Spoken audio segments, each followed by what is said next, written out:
আসসালামু আলাইকুম, কেমন আছেন আপনারা সবাই?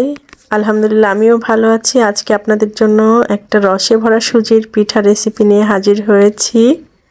প্রথমেই দেখতে পেলেন আমি একটু গুড় পানি দিয়ে সাথে দারচিনি এবং এলাচ দিয়ে আর কি ওটা জাল করে নিব। আর এদিকে একটা ডিম সামান্য লবণ দিয়ে ফেটে সাথে পরিমাণ মতো সুজি দিয়ে একটা স্মুথ বেটার বানিয়ে নিচ্ছি।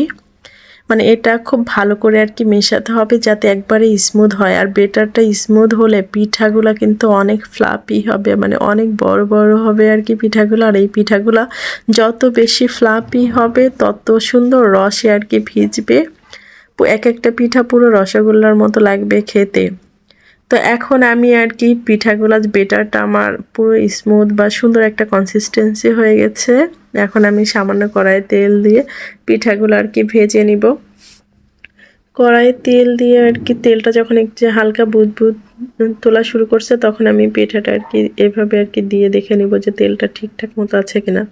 তো আপনারা ঠিক এই সময়ে আর কি পিঠাগুলো আস্তে আস্তে দিবেন, মানে মাঝারি আছেই সমস্ত পিঠাগুলো ভাজবেন যাতে কালারটাও সুন্দর থাকে আর পিঠাটা আর কি পুরোপুরি ভেজে যায়। মানে ভেজে ভালো মতো একবারে যে ব্রাউন করতে হবে এমন না, এই পিঠাগুলো আমার সাদা থাকলেও ভালো লাগে আর কি। দেখেন আমি অল্প পরিমাণে বেটার দেওয়াতেও পিঠাগুলা কিন্তু ফুলে একবারে মানে ডাবল না ট্রিপল সাইজের হয়ে যাইতেছে, মানে এত সুন্দর একটা স্মুথ বেটার হয়েছে। তো এভাবে আর কি আমি সমস্ত বেটারগুলা দিয়ে সব পিঠাগুলো আর কি বানিয়ে নেব। বানিয়ে মাঝারি আছে কিছুক্ষণ ভেজে নেব উল্টে পাল্টে, ভেজে নিয়ে তারপরে এগুলো আর কি তুলে নেব। তা আরেকটা কথা না বললেই নয়, যেমন আমি এই পিঠাটা আসলে আমার হুট করেই বানানো, হঠাৎ করে সন্ধ্যায় মেয়েকে কি নাস্তা দিব মনে করে পরে মনে হলো যে দেখি আমি এই ডিমের সুজির আর কি পিঠাটা বানিয়ে ফেলি। এটা বানাতে যেহেতু একবারেই অল্প সময় লাগে আর ভিজতে একটু সময় লাগে, কিন্তু এই পিঠাটা বানানোর পরে আমি দেখলাম যে আমার মাত্র 10 মিনিটেই পিঠাগুলো পুরা ফেপে ফুলে অনেক বড় হয়ে গিয়েছে। আর এরকম শুকনাও খাওয়া যায়।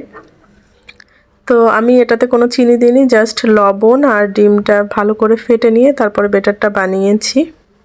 তো এই যে এভাবে আর কি একটু উল্টে পাল্টে ভালো করে ভেজে নিয়ে যে এদিকে যে গুড়টা আর কি মানে রস যেটা বানিয়ে রেখেছি শিরা, ওটার মধ্যে আর কি এই পিঠাগুলো ভালো করে ভেজে নিয়েই সাথে সাথে আর কি ওই শিরার ভিতরে পিঠাগুলো দিয়ে দিব। এতে মানে পিঠাটা একবারে ফুলে ফেপে উঠবে। পিঠাটা যদি আর কি মানে আপনাদের যদি সঠিক প্রসেসে বানানো হয়, তো এভাবেই এই পিঠাগুলা মানে অল্প সময়ে সুন্দর করে বানানো যায়।